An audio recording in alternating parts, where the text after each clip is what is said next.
तो दोस्तों जिम्बाब्वे के खिलाफ खेले गए सीरीज के तीसरे टी20 मुकाबले में भारतीय टीम के बल्लेबाजों के बाद गेंदबाजों ने मचाई तबाही। जब भारतीय टीम के ओपनर बल्लेबाज अभिषेक शर्मा ने एक बार फिर से दूसरे टी20 की तरह ही ताबड़तोड़ रवैया अपनाते हुए चौके छक्कों की बारिश करते हुए जिम्बाब्वे के गेंदबाजों के परकच्चे उड़ाकर रख दिए और जड़ गया तूफानी शतक। तो वही दोस्तों लक्ष्य का बचाव करते हुए टीम इंडिया के स्पिन के जादूगर रवि बिश्नोई की फिरकी के मायाजाल में जिम्बाब्वे के बल्लेबाज पूरी तरीके से घुटने टेकते हुए दिखाई दिए और एक बार फिर से अंतिम ओवर में हैट्रिक विकेट लेकर पलटा मैच और टीम इंडिया को दिलाई रोमांचक जीत। नमस्कार दोस्तों, स्वागत है आपके अपने खूबसूरत से क्रिकेट चैनल क्रिक अबूबू में। दोस्तों इस वीडियो में हम आपको भारत जिम्बाब्वे के बीच हरारे में खेले गए सीरीज के तीसरे टी20 मुकाबले की पूरी बाल बाय बाल रोमांचक हाईलाइट आपको दिखाने वाले हैं। लेकिन वीडियो में आगे बढ़ने से पहले अगर आप भी अभिषेक शर्मा और रिंकू सिंह में से किसे भारतीय टीम का सबसे विस्फोटक बल्लेबाज मानते हैं, अपनी कीमती सुझाव कमेंट के माध्यम से जरूर बताएं। वीडियो पसंद आए तो इसे एक लाइक और चैनल को सब्सक्राइब करना बिल्कुल भी ना भूलिए।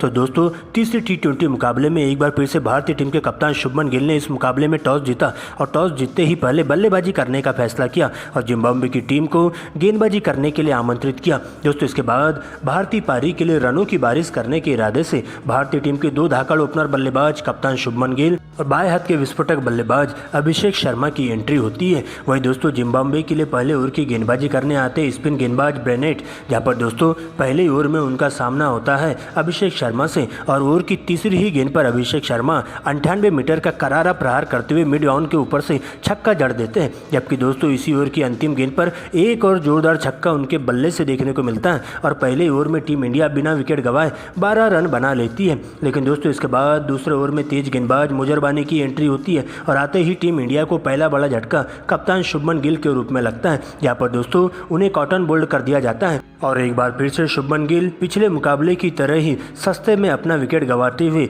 डगआउट की ओर लौट जाते हैं। हालांकि दोस्तों उनके आउट होते ही अब आगे का मोर्चा संभालने के लिए ऋतुराज गायकवाड़ की एंट्री होती है, जहां पर दोस्तों अभिषेक शर्मा के साथ मिलकर दोनों ही बल्लेबाज पहले तो जबरदस्त तालमेल के साथ बल्लेबाजी करते हुए जिम्बाब्वे के तेज गेंदबाजों का डटकर मुकाबला करते हुए चले जाते हैं। जहां पर चौथे ओवर में मुजरबानी को टारगेट करते हुए दो करारे चौके अभिषेक शर्मा के बल्ले से देखने को मिलता है। लेकिन दोस्तों छठे ओवर में चतारा गेंदबाजी करने आते हैं, जहां ओवर की पहली गेंद पर गेंद बल्ले का बाहरी किनारा लेते हुए सीधा विकेट कीपर के दस्तानों में चली जाती है। लेकिन दोस्तों इस कैच को ड्रॉप कर दिया जाता है और इसके बाद तो अभिषेक शर्मा का विकराल रूप देखने को मिलता है और मेले जीवनदान का फायदा उठाते हुए इसी ओवर में अंतिम दो गेंदों पर बैक टू बैक दो लगातार चौके जड़ते हुए पावर प्ले के दौरान टीम इंडिया 42 रन बना लेती है, एक विकेट खोकर। दोस्तों इसके बाद सातवें ओवर में खुद कप्तान सिकंदर रजा गेंदबाजी करने आते हैं और कसी हुई गेंदबाजी देखने को मिलती है और 4 सिंगल की मदद से मात्र 4 ही रन खर्च करते हैं। लेकिन दोस्तों इसके बाद 90वें ओवर में अभिषेक शर्मा और ऋतुराज गायकवाड़ के द्वारा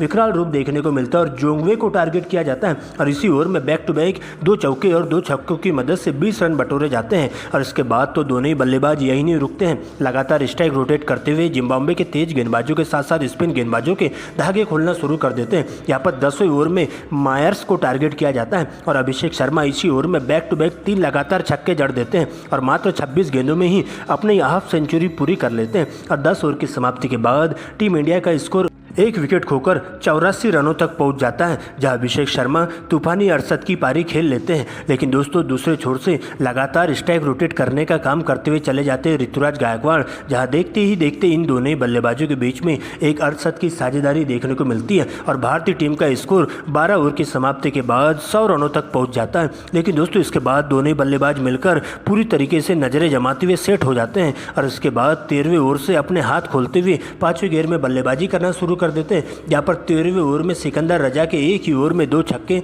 और 2 चौकों की मदद से ऋतुराज गायकवाड़ 20 रन बटोरते हैं। जबकि 14वें ओवर में एक बार फिर से तेजी से रन बटोरते हुए अभिषेक शर्मा का बल्ला जम के गरजता है और इसी ओवर में 3 लगातार चौके उनके बल्ले से देखने को मिलते हैं और देखते देखते इन दोनों बल्लेबाजों के बीच में एक 7 की साझेदारी भी पूरी हो जाती है और दूसरे टी20 की तरह ही अभिषेक शर्मा छक्का लगाते हुए मात्र 40 गेंदों में ही अपना शतक पूरा कर लेते हैं और इस प्रकार से लगातार शतक लगाने वाले पहले बल्लेबाज बन जाते हैं। लेकिन दोस्तों 15वें ओवर में एक और बड़ा शॉट खेलने के चक्कर में अभिषेक शर्मा 101 रनों की धुआंधार पारी खेलते हुए डगआउट की ओर लौट जाते हैं, जिसके बाद नए बल्लेबाज के तौर पर ऋतुराज गायकवाड़ का साथ देने के लिए रिंकू सिंह आते हैं और आते ही इसी ओवर की अंतिम गेंद पर एक करारा चौका उनके बल्ले से देखने को मिलता है। लेकिन दोस्तों दूसरे छोर से ऋतुराज गायकवाड़ भी कंधे से कंधा मिलाकर चलते हैं और मात्र 38 गेंदों में ही अपनी हाफ सेंचुरी पूरी कर लेते हैं। इसके बाद दोनों बल्लेबाज मिलकर बॉल देखो और बॉल पेलो वाले नियम के तहत बल्लेबाजी करते हैं और अंतिम के 4 ओवरों में चौके छक्कों की बारिश करते हुए जिम्बाब्वे के गेंदबाजों के पूरी तरीके से धागे खोल के रख देते हैं। जहां पर 18वें ओवर में ऋतुराज गायकवाड़ 3 लगातार चौके और 1 गगनचुंबी छक्का जड़ देते हैं और मायर्स की पूरी तरीके से हालत पस्त कर देते हैं। जबकि अगले ही ओवर में मुजर जबानी को टारगेट किया जाता है और इस ओवर में ऋतुराज गायकवाड़ 1 चौका लगाते हैं, जबकि रिंकू सिंह अंतिम 2 गेंदों पर 2 गगनचुंबी छक्के जड़ देते हैं। और इस प्रकार से देखते ही देखते इन दोनों ही बल्लेबाजों के बीच में एक 68 की साझेदारी पूरी हो जाती है और भारतीय टीम 200 रनों के नजदीक पहुंच जाती है। लेकिन दोस्तों 19वें ओवर में इसी बीच रिंकू सिंह का बल्ला जम के गरजता है, जहां पर मुजरबानी को टारगेट करते हुए रिंकू सिंह 3 लगातार छक्के जड़ देते हैं। जबकि दोस्तों ऋतुराज गायकवाड़ का बल्ला भी अंतिम ओवर में गरजता है और जोंगवे के इसी ओवर में ऋतुराज गायकवाड़ 1 छक्का और 2 चौके लगाते हुए 14 रन बटोर लेते हैं। और इस प्रकार से भारतीय टीम पूरे 20 ओवर की समाप्ति के बाद 2 विकेट खोकर स्कोर बोर्ड पर 199 रन बना पाती है। जहां पर दोस्तों ऋतुराज गायकवाड़ और रिंकू सिंह के द्वारा अंतिम ओवर में खेली गई धुआंधार पारी के बदौलत भारतीय टीम 200 रनों के आंकड़े के पास पहुंच जाती है और टीम इंडिया इस मुकाबले में जिम्बाब्वे की टीम को 200 रनों का विशाल टारगेट दे दिया जाता है। हालांकि दोस्तों इसके बाद जिम्बाब्वे के लिए रनों की बारिश करने के इरादे से टीम के 2 धाकड़ ओपनर बल्लेबाज मेदवेर और इनोसेंट किया की एंट्री होती है, जिनके कंधों पर टीम को एक ठोस शुरुआत देने की जिम्मेदारी सौंपी जाती है। वही टीम इंडिया के लिए पहले ओवर की गेंदबाजी करने आते हैं बिहार के लाल तेज गेंदबाज मुकेश कुमार और आते ही ओवर की पहली गेंद पर इनोसेंट किया को तेज गति से फेंकी गई गेंद पर क्लीन बोल्ड कर देते हैं। और इस प्रकार से दोस्तों तेज गति से आई हुई गेंद के द्वारा उन्हें बिना खाता खोले ही डगआउट की ओर लौटना पड़ता है और क्लीन बोल्ड हो जाते हैं। हालांकि दोस्तों इसके बाद एक छोर से मेदवेर अभी भी डटकर मुकाबला करते हुए चले जाते हैं और अब उनका साथ देने के लिए नए बल्लेबाज के तौर पर ब्रेनेट की एंट्री होती है। जहां ब्रेनेट आते हैं और इसी ओवर की अंतिम 2 गेंदों पर बैक टू बैक 2 लगातार चौके उनके बल्ले से देखने को मिलता है। वही दोस्तों दूसरे ओवर में आवेश खान को टारगेट किया जाता है और ब्रेनेट का बल्ला इसी ओवर में भी जम के गरजता है और 1 छक्का और 1 चौका उनके बल्ले से देखने को मिलता है। और इसके बाद तो दोनों ही बल्लेबाज पावर प्ले का भरपूर फायदा उठाते हैं, जहां पर ब्रेनेट के द्वारा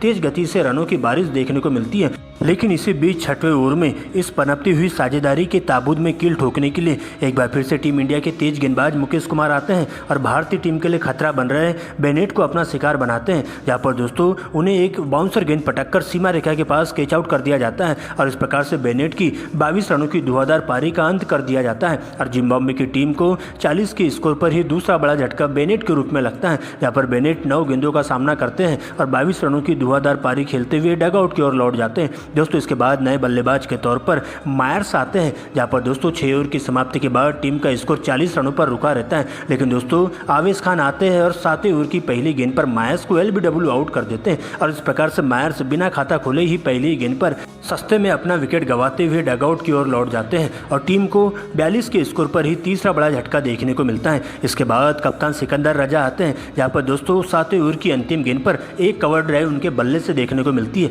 जबकि 8वें ओवर में मेदवेर का बल्ला जम के गरजता है और इसी ओवर में वाशिंगटन सुंदर को 2 लगातार छक्के उनके बल्ले से देखने को मिलते हैं। इसके बाद सिकंदर रजा भी विकराल रूप दिखाते हैं और 10वें ओवर में 1 छक्का और 1 चौके की मदद से 10 रन बटोरते हैं और आवेश खान की पूरी तरीके से लाइन लेंथ खराब कर दी जाती है। दोस्तों इसके बाद तो दोनों ही बल्लेबाज यही नहीं रुकते हैं, लेकिन दोस्तों इसी बीच भारतीय टीम के तेज गेंदबाज आवेश खान तेज गति से बाउंसर गेंद पटककर कप्तान सिकंदर रजा को लड़खड़ाते हुए गिरा देते हैं। लेकिन दोस्तों इसके बाद इसी ओवर में एक बार फिर से छक्का और चौका उनके बल्ले से देखने को मिलता है और 10 ओवर की समाप्ति के बाद टीम का स्कोर 82 रनों तक पहुंच जाता है, वो भी 3 विकेट खोकर। लेकिन 11वें ओवर में भारतीय टीम के स्पिन गेंदबाज रवि बिश्नोई का जादू चलता है, जहां इसी ओवर में बैक टू बैक 2 लगातार विकेट लेकर जिम्बाब्वे के बल्लेबाजों की कमर तोड़ के रख देते हैं और इसके बाद नए बल्लेबाज के तौर पर आए मसा काजा को आवेश खान चलता कर देते हैं। वही दोस्तों इसी ओवर की अंतिम गेंद पर विकेट कीपर बल्लेबाज मडांडे भी बड़ा शॉट खेलने के चक्कर में सीमा रेखा के पास कैच आउट हो जाते हैं 4 रनों के स्कोर पर और इस प्रकार से आवेश खान एक ही ओवर में 2 विकेट लेकर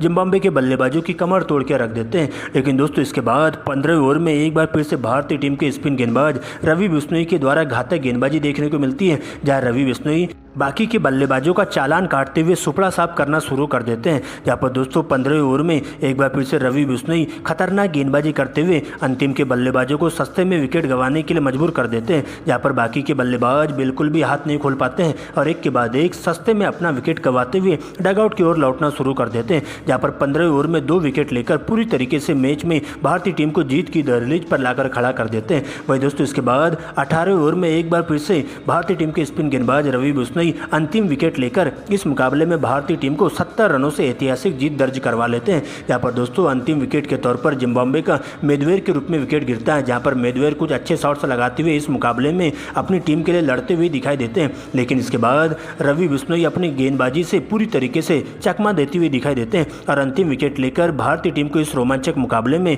70 रनों की शानदार जीत दर्ज करवा लेते हैं और इस प्रकार से भारतीय टीम तीसरे T20 मुकाबले में जीतकर सीरीज में 2-1 की अजय बढ़त हासिल कर लेती है। और इस प्रकार से भारतीय टीम के द्वारा किया गया शानदार प्रदर्शन, जिसमें सबसे पहले अभिषेक शर्मा और उसके बाद रवि बिश्नोई के द्वारा की गई घातक गेंदबाजी की बदौलत भारतीय टीम तीसरे T20 मुकाबले में रोमांचक तरीके से जीत हासिल कर लेती है। जहाँ पर रवि बिश्नोई 5 विकेट लेकर जाते हैं तो वही टीम इंडिया के ओपनर बल्लेबाज अभिषेक शर्मा को लगातार उनके दूसरे शतकीय पारी की बदौलत उन्हें प्लेयर ऑफ द मैच घोषित किया जाता है और टीम इंडिया तीसरे T20 मुकाबले में शानदार जीत दर्ज कर लेती है।